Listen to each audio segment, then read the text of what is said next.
자, 어제는 이제 물 위를 걸으시는 주님, 또 걷다가 예수님 보지 않고 물을 보고 바람 물결 보다가 빠져들어가는 이제 베드로.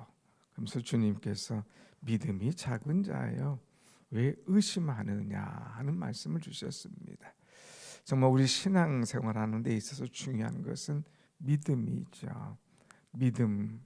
그런데 내가 믿음이 좋을 때는 의심이 점점 사라지지만 내가 의심이 자꾸 커지고 의심이 중심이 되면 내 믿음은 나도 모르게 줄어든다고 하는 것 아시고, 내가 믿음이냐 의심이냐 어떤 신앙생활 하느냐 하는 것을 우리가 봐야 될 것을 말씀드렸습니다. 오늘은 이제는 제자들과의 대화가 아니라 다시 바리새인과 이 서기관들과의 대화를, 이제 장면이 바뀌어지는 모습을 보게 됩니다. 이 바리새인과 서기관들, 이 사람들은 성경을 잘 아는 사람이에요. 이 사람들은 이제 구약의 말씀을 잘 알고 참 그렇게 말씀으로 사는 사람들이고 또 백성들의 지도자임에도 불구하고 그들은 늘 삐딱했습니다. 예수님이 가르치시는 말씀이, 예수님이 사람들을 이제 고쳐주시고 또 사람들에게 가르쳐주시고 또 천국 복음을 전하는 것들, 이 모든 것들이 마음에 들지 않은 거예요. 심지어는 자기들을 따르던 사람들이 다 예수님을 따르게 되니까 그것이 또 싫은 겁니다. 그래서 어떻게든지 예수님을 이제 꼬투리 잡고 비방하고 문제시 삼는 그들의 모습을 볼 수가 있습니다. 우리가 마태복음에서 계속 보았지만 이 주님과의 이 비방의 문제, 또 주님과 어떤 것을 놓고 꼬투리 잡고 그것을 시비 거는 그런 문제들을 보게 되지요. 안식일을 지키는 문제, 제자들이 밀 이삭을 먹는 문제, 또 세리 마태가 이제 예수님 앞에 집 모시고 그 주님과 함께 음식을 잡수실 때에 왜 죄인들과 함께 음식을 먹느냐 하는 문제, 여러 가지로 주님께 도전을 하죠. 그러나 주님은 그때마다 말씀으로, 또 정확한 이 하나님의 이 말씀으로 그들을 깨우치는 것을 보게 되죠. 자, 오늘은 어떤 일이 있느냐, 2절 말씀 보면 당신의 제자들이 어찌하여 장로들의 전통을 범하나이까? 떡 먹을 때에 손을 씻지 아니하나이다 그랬어요. 제자들이 떡을 먹는데 손을 안 씻고 먹은 거예요. 그러니까 그것을 보고 바로 이제 주님에게 나와서 어찌 당신의 제자들이 이럴 수가 있습니까? 지난번에 당신의 제자들은 왜 금식하지 않습니까? 당신의 제자들은 왜 하면서 따지드는데 또 오늘 왜 제자들은 떡을 먹을 때 손을 씻지 않습니까? 하는 거예요. 이들은 자기들의 이 전통, 이 전통을 굉장히 중요시한 겁니다. 그래서 여기 말씀 그 다음 절에 보면은 주님께서 이르시되 너희는 어찌하여 너희의 전통으로 하나님의 계명을 범하느냐 하는 거예요. 하나님의 말씀이 있어요. 그런데 하나님의 말씀을 이제 이들이 세분화시키는 거예요. 이것을 더 세분화시켜 가지고 그것을 자기들의 이제 그 전통으로 유대인의 참 지켜야 될 것으로 해놨습니다. 그래서 그것을 지키지 않으면 이것을 다 죄로 취급하고 또 죄인으로 이야기하는 것이죠. 그래서 이제 이 당시에는 법이 두 가지예요. 하나님의 율법이 있고 또 이들이 지켜지는 이 구전, 이 규례, 이런 것이 있는 거예요. 그런데 이 바리새인과 서기관들은 하나님의 말씀 율법보다 자기들이 세운 법, 이 규정, 이것들을 더 중요시하게 여겼다고 하는 것입니다. 그 가운데 하나가 손을 씻고 먹어야 되는데 왜 손을 씻지 않고 먹느냐고 하는 것. 뭐 음식을 먹을 때나 밖에 나갔다 들어왔을 때나 뭐 할 때 반드시 손을 씻는 것, 이건 위생상 당연한 것 아닙니까? 그런데 이것을 이들은 정결 예식에다가 딱 올려놓은 거예요. 그래서 음식을 먹을 때는 이제 손을 딱 들고 그다음에 물을 컵 갖다가 딱 올려서 이것을 몇 번 씻어야 돼요. 우리가 마치 뭐 코로나 이런 거 할 때 손 씻는 거 얼마나 강하게 배웠습니까? 뭐 이런 것보다 더 그냥 법으로 딱 해놓은 거예요. 그래서 이렇게 하지 않을 때에는 이것이 음식이 부정해지고 또 거룩하지 못하고 깨끗하지 못한다 하는 생각을 갖습니다.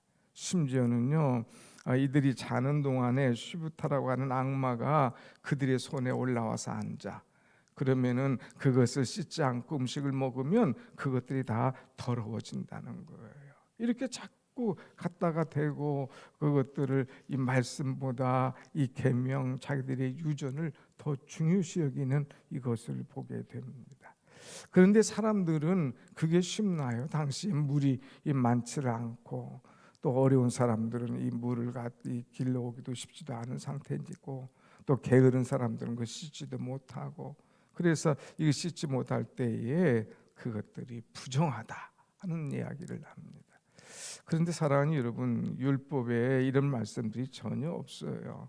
위생상에는 조금 불결할 수가 있지만 이것이 영혼을 더럽히는 불결한 것은 아니라고 하는 것이죠. 그런데 이들은 이것을 이 위생상으로뿐만 아니라 더한 것까지 영혼까지도 더럽힌다 하는 그런 생각을 갖게 합니다. 불경스럽게 생각하는 거죠. 그래서 하나님께서는 그들에게 잘못된 것 세 가지를 지적해 주는 거예요.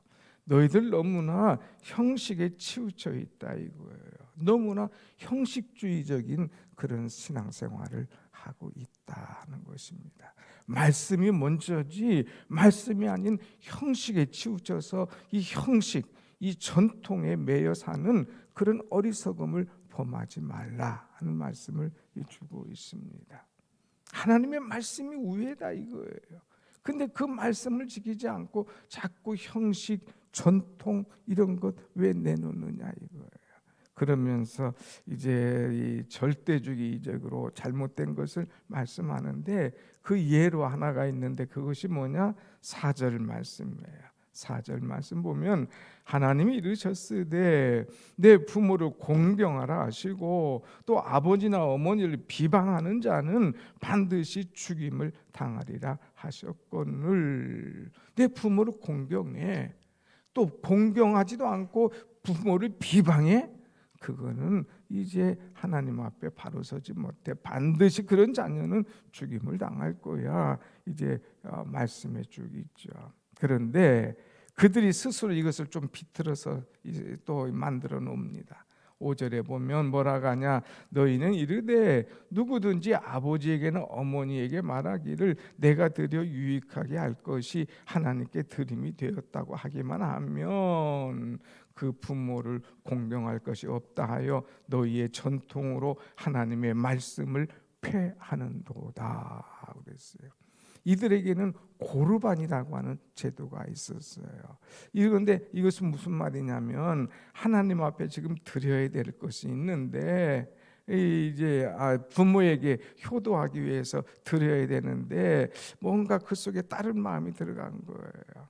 그래서 그렇게 하지 않고 이것을 부모에게 드리지 않고 또 하나님께 드렸다. 이거 하면 이거 뭐 부모에게 드리지 않아도 된다 이거예요. 부모를 공경하지 않는 거예요. 자기들이 고르반이라는 걸 만들어 놓고 내가 마땅히 부모에게 드려서 부모를 유익하게 해야 되지만 그러나 이거 하나님께 드렸다. 그러면 하나님이 다 용서하셔.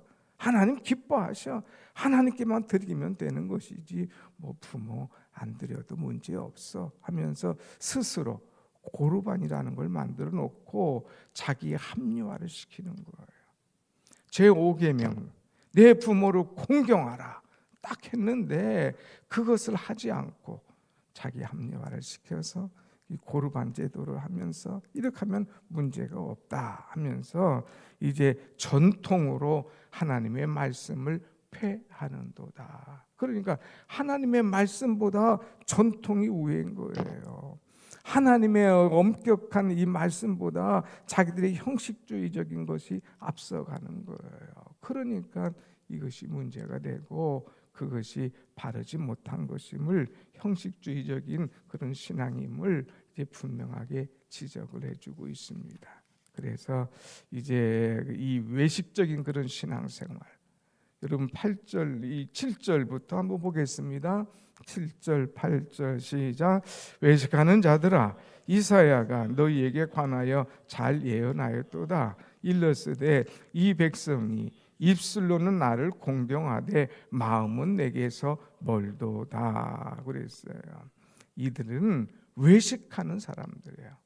겉으로는 하나님 잘 믿는 것처럼, 그런데 속에 정말 부모님을 섬기고 공경해야 될 것, 그것은 제대로 하지 않고 사람들에게 칭찬받고 교회에서 인정받으려고만 하는 그런 어리석음을 그대로 말하면서, 이 사람들이 뭐라고 그랬어요? 입술로는 나를 공경하되 마음은 내게서 멀도다. 입술로는 하나님 먼저 하나님 하는 것 같아요.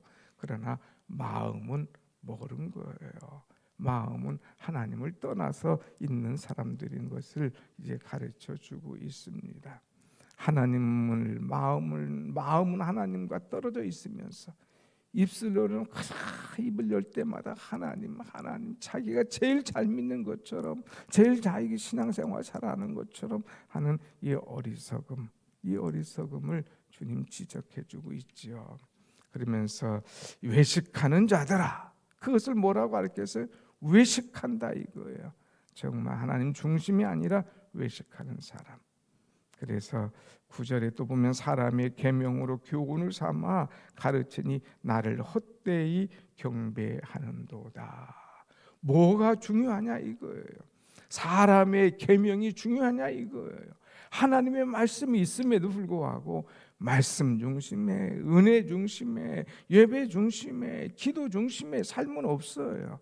그냥 사람 중심으로, 사람 계명으로, 사람 눈치 보면서 살아가는 그런 이 전통에 얽매여 있는 사람들, 이런 사람들을 주님께서 책망하시는 이 말씀입니다.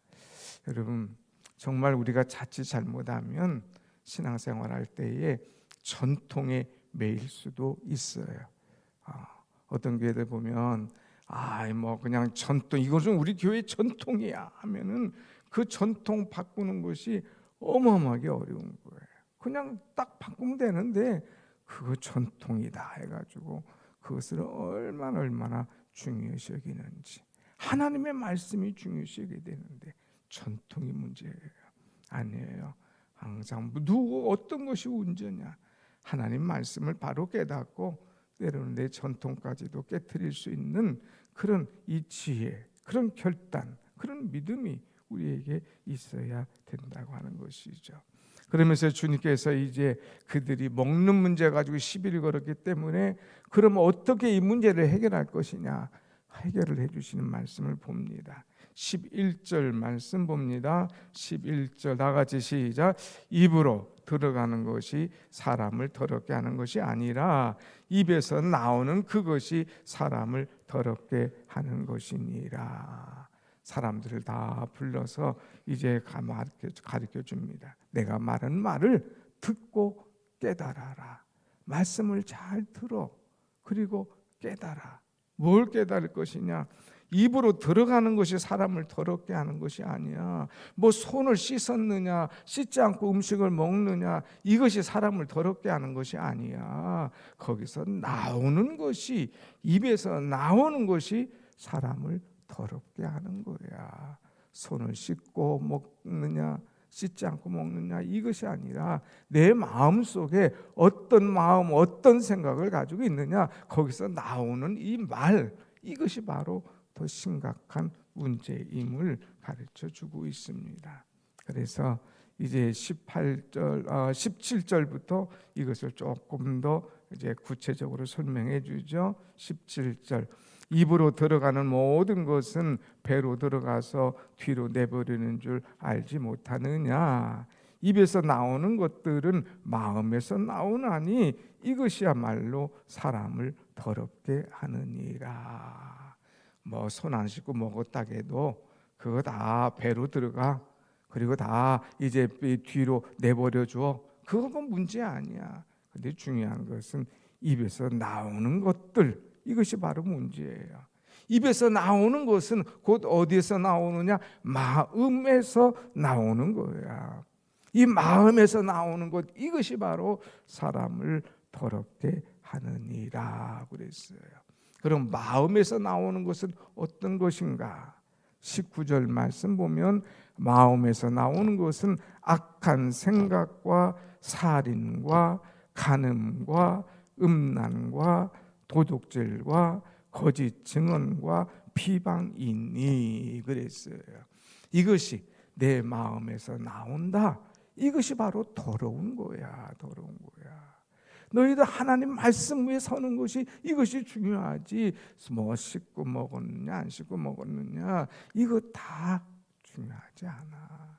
마음, 너희 마음에 어떤 마음, 너희 생각에 어떤 생각을 가지고 있느냐, 이것이 너무너무 중요한 것임을 가르쳐주고 있습니다. 여러분, 오늘 우리는 마음이 벌써 삐딱해지면, 생각이 삐딱해지면 그것이 입으로 나올 수밖에 없는 거예요. 그러면 그것이 바로 죄가 되고 그것이 바로 문제가 되는 것임을 가르쳐주고 있습니다. 그래서 우리의 생각, 우리의 마음이 어떤 것이냐 하는 거예요.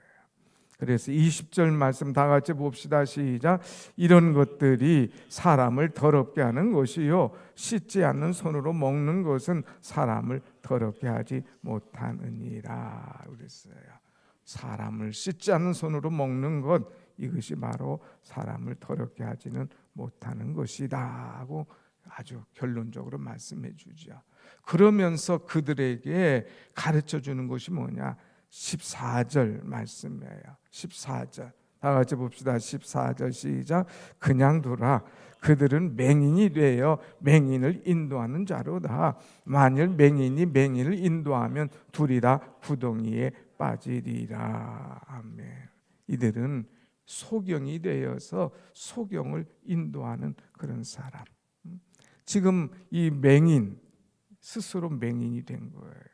그런데 이 맹인이 누구를 또 인도하느냐? 맹인을 인도하는 사람이에요. 자기도 보지 못하는 거예요. 자기도 무엇이 옳은지 분간을 못하는 사람이에요. 그런데 그런 사람이 또 혼자 가지 않고 사람들 인도해 간다는 거예요. 누구를? 맹인을. 그러면은 맹인이 맹인을 인도하면 둘이 다 구덩이에 빠지는 거야. 하나님의 말씀을 우선하지 않고 하나님께서 원하시는 것, 기뻐하시는 것, 하나님 앞에 바로 서야 될 것, 그것을 따르지 않고 자기 생각에, 자기 의견에 이제 자꾸 사람의 이 구전을 따라서 또 이 자기의 전통을 따라서 자기의 생각을 따라서 이렇게 가면서 또 그런 생각을 가지고 있는 사람들을 이렇게 같이 갈 때에 둘 다 구덩이에 빠지게 되는 그런 안타까운 일이야. 다시 말하면 뭐예요? 너희들은 맹인이야. 하나님의 말씀을 제대로 알지 못하는, 하나님께서 원하는 것이 무엇인지 모르는 그 맹인, 그 맹인이 사람들을 잘못 데리고 가면 너희들 다 빠져. 너희들 다 어려움을 당할 수밖에 없어. 그래서 바로 깨달을 것을 그들에게 말씀해 줍니다. 그러면서 16절에 예수께서 이르시되 너희도 아직까지 깨달음이 없느냐? 깨달아. 나는 맹인인가? 그래서 내가 이제 또 맹인이 되어서 나도 제대로 못 가면서 남도 제대로 가지 못하도록 이끄는 그런 존재가 아니냐? 오늘 우리는 이제 함부로 비방하거나 함부로 꼬투리 잡거나 함부로 행해서는 안 돼요. 오직 하나님 말씀 속에, 은혜 속에 살아가야 할 것을 가르쳐주는 이 말씀입니다. 그래서 교회는 하나님의 말씀이 우선이지 어떤 전통이 우선이 아님을, 신앙은 하나님의 말씀이 우선이지 어떤 전통이 우선이 아님을 분명히 가르쳐주고 있습니다. 사랑하는 여러분, 늘 우리는 말씀을 바로 알고 바로 깨닫고 말씀 중심으로 살아가는 여러분과 제가 되기를 간절히 원합니다. 아멘. 기도하겠습니다.